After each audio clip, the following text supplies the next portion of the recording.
although its effects can be measured with precision, nobody knows what gravity is. It is also the only force man cannot yet control. Despite the law it is supposed to follow, it often simply does not. Even here on Earth, let alone further out in space, gravity is full of anomalies. So said Eduardo Cardona, an old world electrical engineer, a towering intellect, major author, and good friend.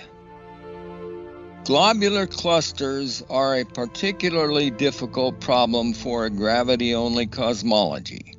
According to current understanding of gravitational dynamics, they should not be where we see them, and their spheroidal configuration defies the expectations of standard theory. Not to mention that they sometimes form a ring-like crown around the axis on each side of a galactic plane. Quote, "A globular cluster is a spheroidal conglomeration of stars.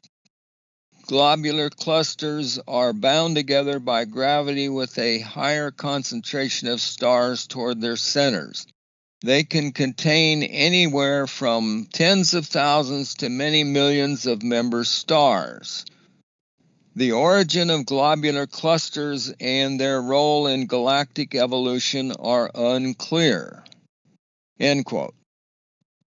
Today, cosmologists continue to wrestle with problems posed by exotic structures in space. These appear to mock Newton's elementary laws. In their attempt to account for unexpected galactic motions, astrophysicists have invoked invisible entities and agencies, black holes, dark matter, and dark energy, which are imagined to be far more powerful than anything actually observed.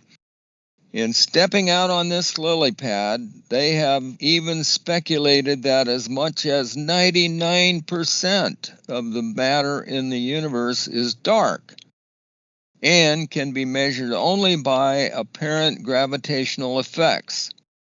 Because dark matter and dark energy can't be detected, they are a reusable blank check. A blank check that conventional theorists can use to postpone the bankruptcy of a thoroughly falsified paradigm. It was this resort to unknown matter that caused the notable astronomer Halton Arp to observe in his book Seeing Red that, quote, "past 90% it begins to make observations irrelevant," end quote. You think? I would posit that past 50% or less would be a more realistic intellectual barrier. Arp, please don't tell me the emperor is naked. In stark plain language, astronomers and astrophysicists that believe this should stop taking money from public institutions and get a real job making some valid contribution to society. Flipping burgers would be a major upgrade in terms of service to mankind. With our own galaxy, the Milky Way, globular clusters or spheroidal configurations of stars such as M15 are included as a part of the difficulty. By what mechanical magic does gravity hold millions of stars together as a sphere rather than the familiar disk of more feasible gravitational orbits and models? Gravitationally spherical configurations of stars simply hanging in space are absurd.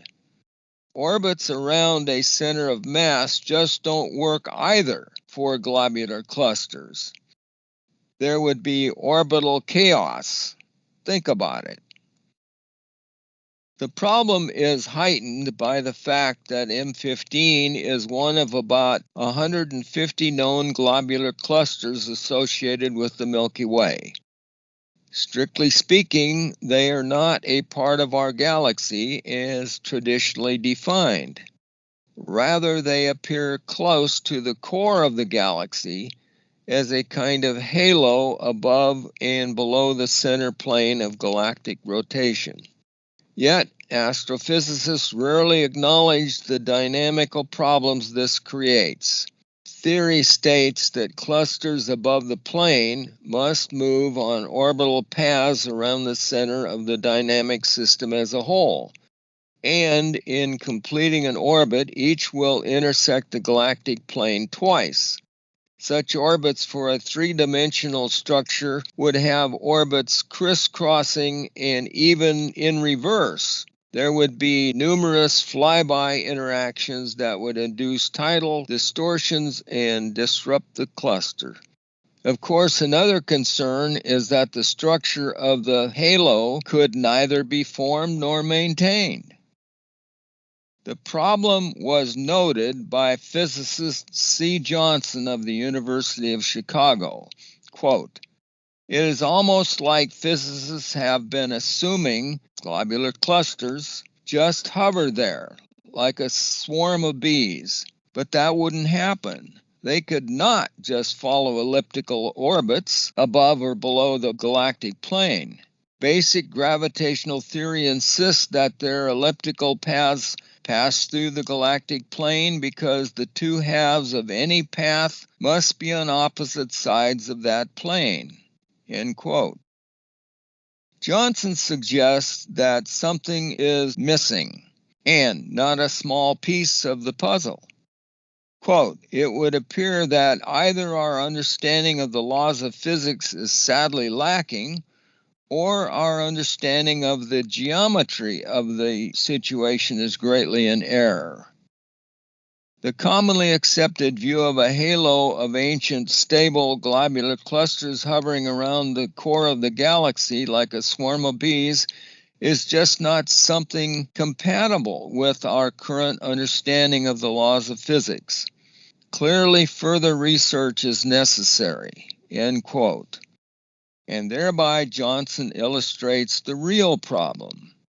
It is not more research that is needed, but an open-minded paradigm shift to electric universe construction.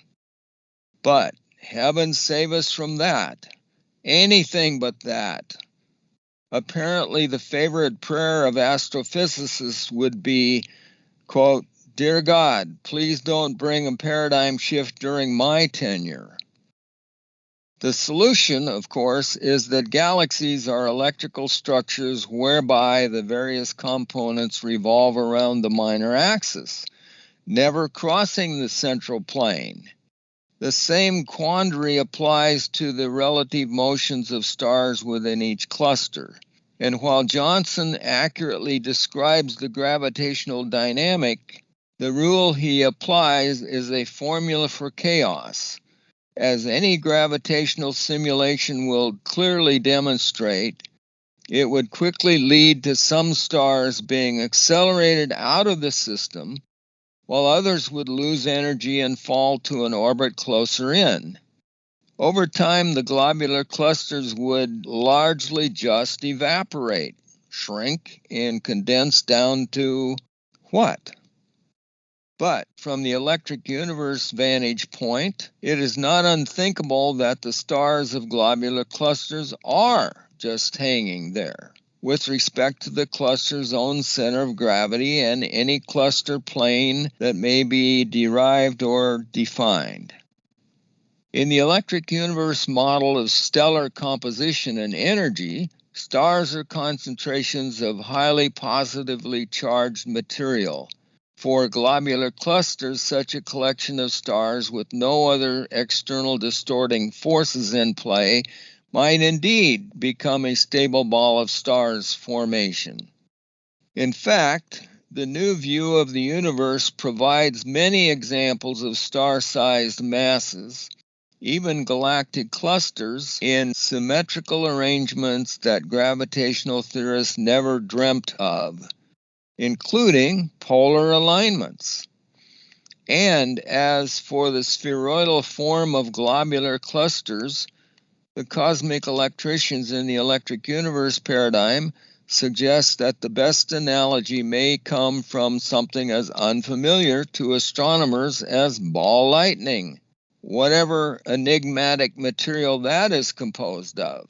But that is a different anomaly subject. I offer another analogy. Mainstream cosmologists are playing in a children's sandbox instead of on the beach. Our ponderous university and tenure system is suffering from all but paralyzing arthritic inertia. I know. I have talked with some of them, and they say they teach what they have been taught and cannot teach what they haven't learned or don't know. I suggest, given the past track record of institutionalized science, this may border on being a cop-out and being intellectually irresponsible. There is no independent global agency that is looking at the big picture and alerting the university science departments that given the nature and history of scientific revolutions, which are always vigorously opposed and overdue, it is time to consider a paradigm change, time to explore alternate thinking, and seek and invite serious challengers to present their arguments. Usually any one professor that might raise the alarm gets marginalized, just like a heretic in a religious organization. Halton Arp certainly suffered this fate. Of course, institutional science is a religion, just organized differently from most of the others. The word religion comes from roots meaning to bind together with logic or reason. Thus I call what we have now by the term scientism, which is a very powerful force that in the pertinent area of origins and unfolding of the universe prevails over those based on sacred writings and mythology. But this popularly supported dominance doesn't make it right. The solution is, guess what? Intellectual responsibility.